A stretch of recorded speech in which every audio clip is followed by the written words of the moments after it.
ॐ अस्य श्री कीलकमन्त्रस्य शिवऋषिः अनुष्टुप्छन्दः श्रीमहासरस्वती देवता श्रीजगदम्बा प्रीत्यर्थं सप्तशतीपाठाङ्गत्वेन जपे विनियोगः।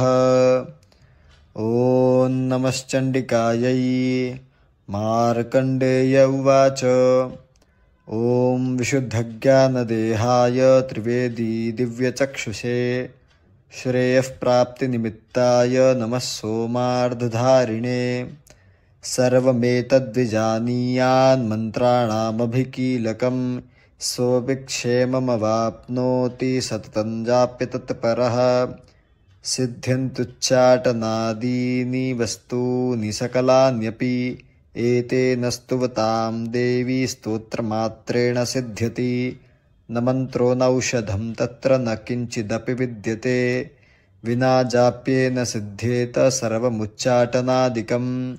समग्राण्यपि सिद्ध्यन्ति लोकशङ्कामिमां हरः कृत्वा निमन्त्रयामास सर्वमेवमिदं शुभम्।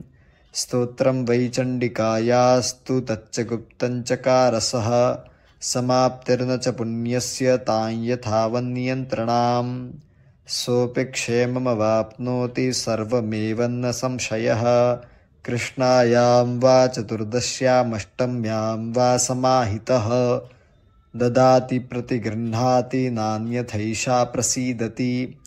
इत्थं रूपेण कीलेन महादेवेन कीलितं यो निष्कीलां विधायैनां नित्यं जपति संस्फुटं।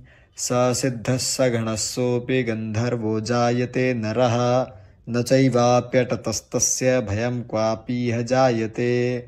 नापमृत्युवशं याति मृतो मोक्षमवाप्नुयात्। ज्ञात्वा प्रारभ्य कुर्वीत नुकुर्वाणो विनश्यति। ततो ज्ञात्वैव सम्पन्नमिदं प्रारभ्यते बुधैः। सौभाग्यादि च यत्किञ्चिद्दृश्यते ललनाजने तत्सर्वं तत्प्रसादेन तेन जाप्यमिदं शुभम्।